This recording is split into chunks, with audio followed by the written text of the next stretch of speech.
Hello, welcome back to LIVENODING. In this episode, I will be showing you another cool notes that's kind of uh, very useful. It's like a NURBS, and it's called surface from four curves. So not this one, not surface from curves. This one is lofting.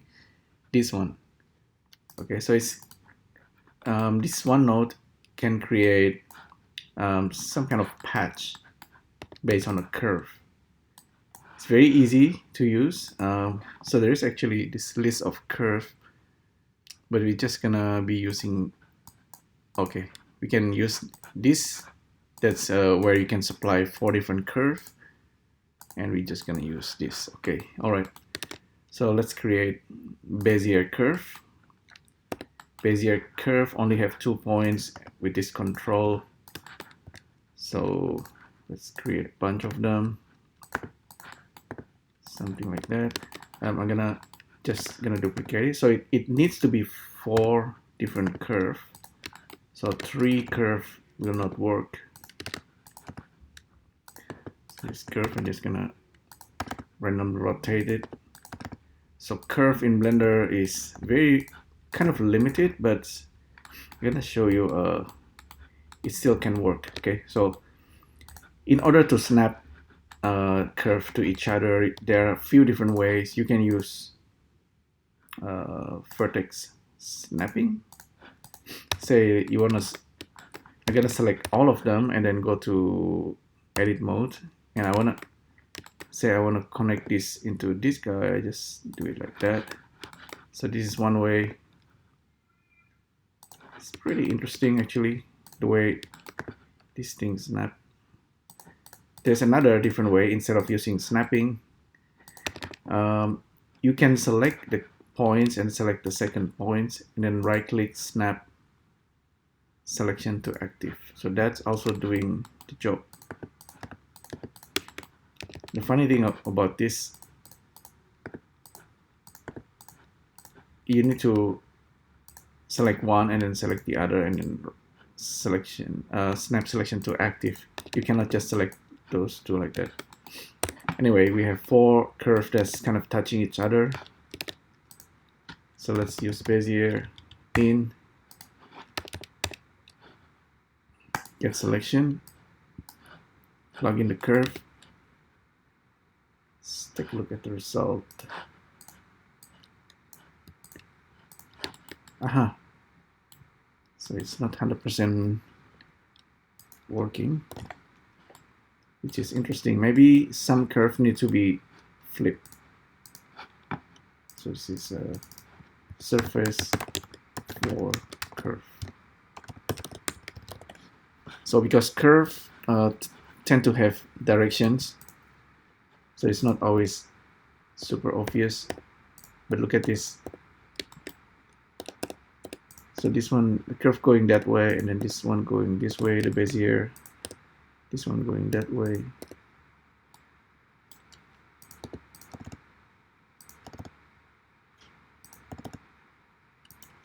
Although I think it should actually works. I might actually find a bug. Let me double check. So another thing with this creation is that it does not always update automatically.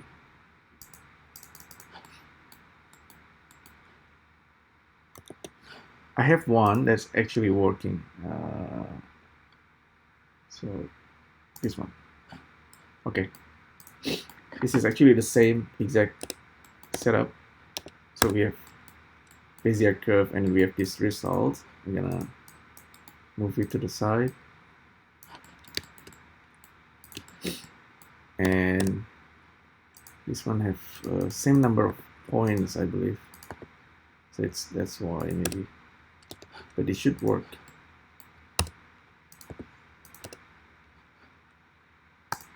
Yeah, in general it should just work. Let's say I add more points to this guy.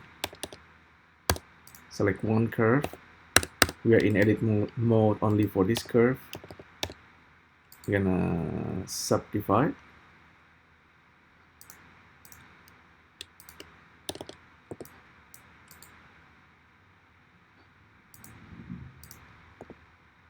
So we have more points here. Subdivide. More points here. Reload. Okay, see, it's actually still working, and if we select all, let's look at the directions. The direction is correct. So why is this one doesn't work? It's a mystery.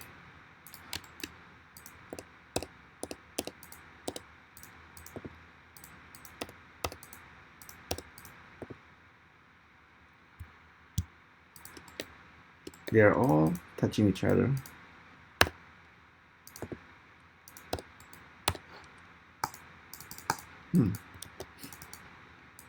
We actually have things like flip curve, things like that.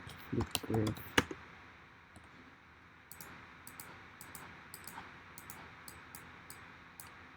Let's try for curve. So from this 4, we're gonna list item.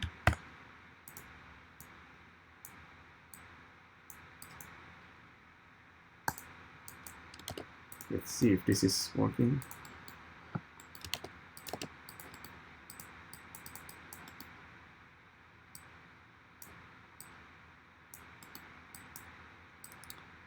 So working with curve is probably unusual. You might actually want to use polygon, and polygon can work as well. So 1, 2, 3. Okay.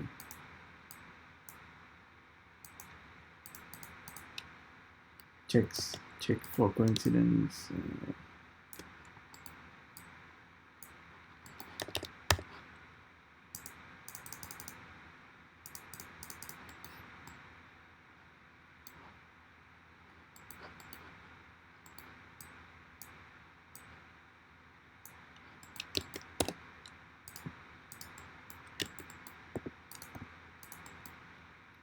Maybe I can try more subdivision. Oh, it's actually getting smaller.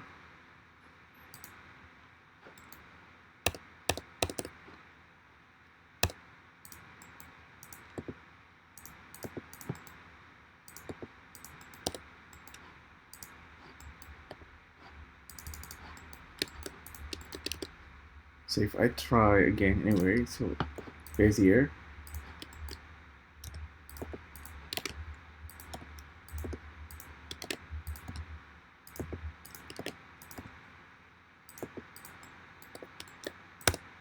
Select all, or just select these 4 curves and then right click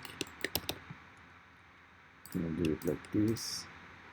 With the snapping, right? We have snap selection to active. I just assign it into quick favorites. So it's the Q menu. I can just now load it.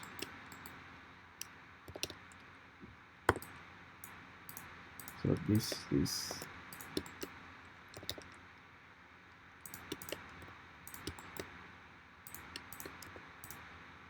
yeah, now it's funny thing is we have square now.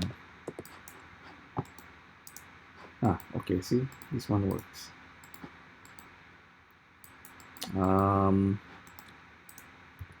Let's see if this guy works also. This one works. So select all the curve. We can't see that clearly. Select 4 curve and go to edit mode. Right click, subdivide. We have more control point.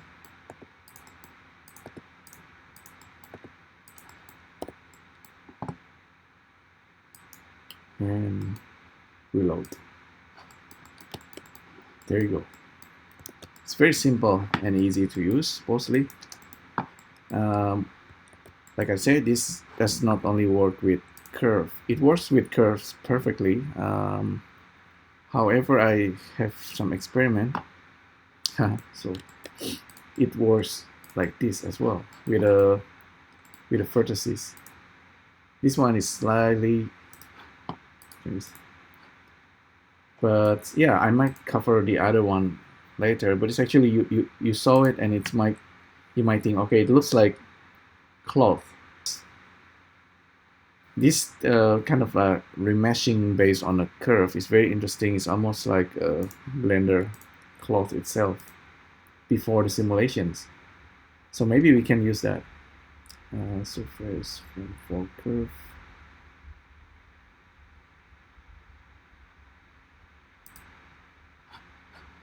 Okay, this one I tested earlier.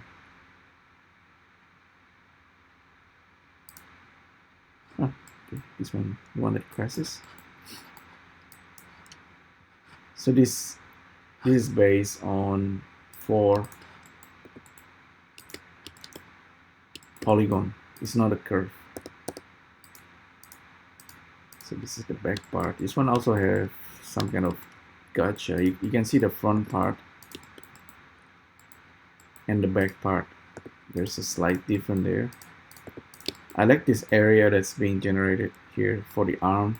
This is for the neck, right?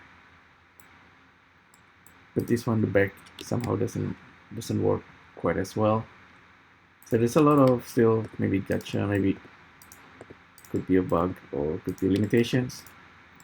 However, when it works, it works. This is the one I created and I mirror it with a polygon one. We make sure we need to sort it out and based on the connection, so the directions of the curve is the same. And we interpolate as NURBS curve, and then I join them together for this surface from 4 curves. And then there's this adaptive tessellations, merge by distance, dual mesh if you want. It can create an interesting surface. Okay. I should have made another video for this, maybe. Yeah, maybe I should. So that's how you can use this surface from 4 curves. Something to check for you. It's interesting nodes, definitely, and it has its use. It has its limitation as well, but still very powerful. All right. So thanks again for tuning in. Let me know what you think, and I'll see you next time. Thank you. Bye.